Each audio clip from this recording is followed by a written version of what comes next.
Lietuva – geriausiai elektros jungtimis sujungta sistema visoje Europoje. Skamba neįtikėtinai, tačiau Lietuvos energetinės nepriklausomybės vizija jau tampa tikrove. Viena iš prielaidų šiai nepriklausomybei atsirasti – elektros jungčių su vakarų ir šiaurės Europos šalimis įrengimas.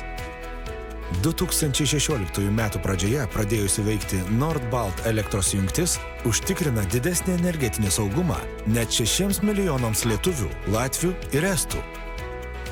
Asmeniškai kaip patriotei Lietuvos svarbu, kad mes turėtume energetinę nepriklausomybę.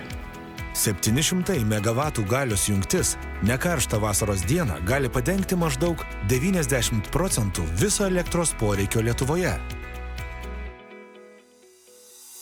Mes BOD įmonių grupė gaminame Lietuvoje fotovoltinius modulius ir celes, taip pat optinės laikmenas ir akinių lęšius. Visų mūsų gamybų pagrindas yra moderni įranga, todėl elektros energija yra viena pagrindinių žaliavų, kuri užtikrina stabilę ir nenutrūkstamą mūsų produkcijos gamybą. Nord-Balt jungtis paklota per 2 metus.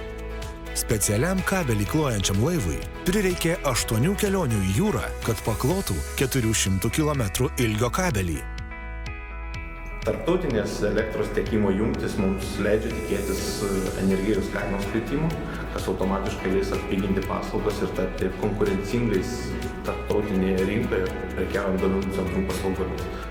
Vos jungčiai pradėjus veikti, elektros kainos Lietuvos prekybos zonoje sumažėjo ir supanašėjo su kainomis šiaurės šalyse.